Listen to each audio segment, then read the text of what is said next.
మేర్పేట్ శివసాయి నగర్ కాలనీలో లక్ష్మీ గణపతి దేవాలయంలో శ్రీరామనవమి ఉత్సవాలు ఘనంగా నిర్వహించారు. ఆలయ కమిటీ చైర్మన్ తీగల సుభాష్ రెడ్డి, సభ్యులు సంతోష్ రెడ్డి, వెంకటరమణ, అన్నాజీరావు, లక్ష్మీ గణపతిరావు, రామచంద్రారెడ్డి, బాపిరాజు, లక్ష్మీ నరసింహమూర్తి ఆధ్వర్యంలో నిర్వహించారు.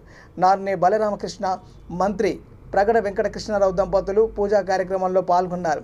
అనంతరం భోజన ప్రసాద వితరణ, సాయంత్రం పల్లకి సేవ ఊరేగింపు నిర్వహించారు. కార్యక్రమంలో 28వ division corporator Jillela Aruna Prabhakar Reddy, Meerpet circle inspector Mahender Reddy, TRS నేత ఆర్కెల కామేశ్వరరెడ్డి, రంజిత్ రెడ్డి, పిడపర్తి రమణ, తిరుమల తిరుపతి దేవస్థానం ధర్మ ప్రచార పరిషత్ ప్రతినిధి శ్రీ జనార్దన్ రావు పాల్గొన్నారు. కళ్యాణ సమయంలో బ్రహ్మశ్రీ చెరువు హరిశ్రీ పినాకపాణి శర్మ వ్యాఖ్యానం చేశారు. వేద పండితులు శ్రీ నితిశాచార్యులు, సంతోష్ కుమార్ ఆచార్యులు కళ్యాణ క్రతువు అత్యంత భక్తి శ్రద్ధలతో నిర్వహించారు.